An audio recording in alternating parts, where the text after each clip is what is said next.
పరమశివుడి నిజమైన కథ.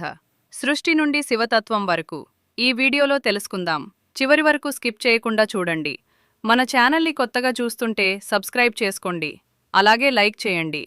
ఈ విశ్వంలో ఆది అంతం లేని శక్తి ఎవరో తెలుసా? అదే పరమశివుడు. శివుడనేది కేవలం ఒక దేవుడి పేరు కాదు. అది ఒక తత్వం, ఒక శక్తి, ఒక సత్యం.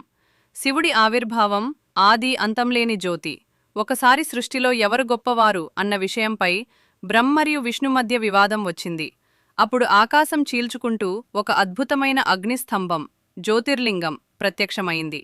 ఆ జ్యోతి ఎక్కడ మొదలై ఎక్కడ ముగిసిందో ఎవరికీ తెలియలేదు.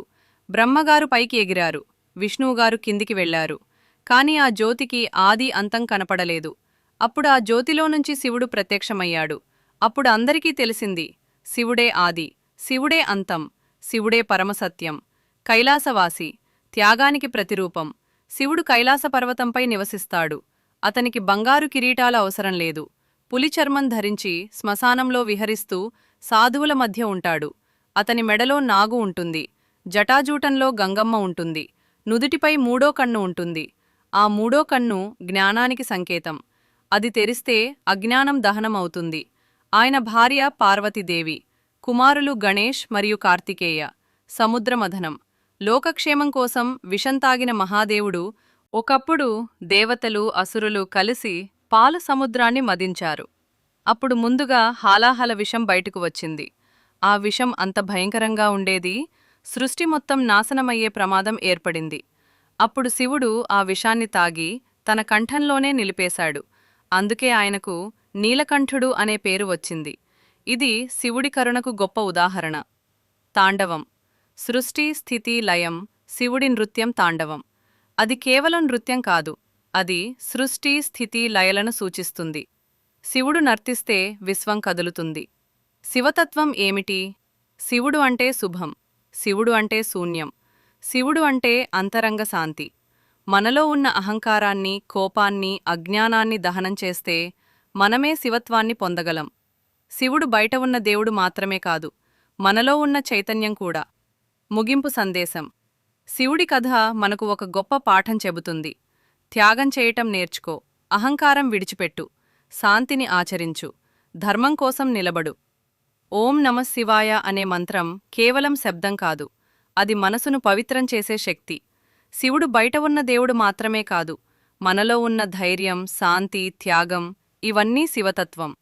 ఈ కథ మీకు నచ్చితే ఈ రోజు నుంచి ఒకసారి అయినా ఓం నమః శివాయ జపించండి. నిన్ను తక్కువగా అంచనా వెయ్యకు. నువ్వు శివుని భక్తుడు, బలహీనుడు కాదు. ప్రతి నిరాకరణకు దారి ఉంది. శివుడు నిన్ను సిద్ధం చేస్తున్నాడు. నీ లోపలే ఆ శక్తి ఉంది.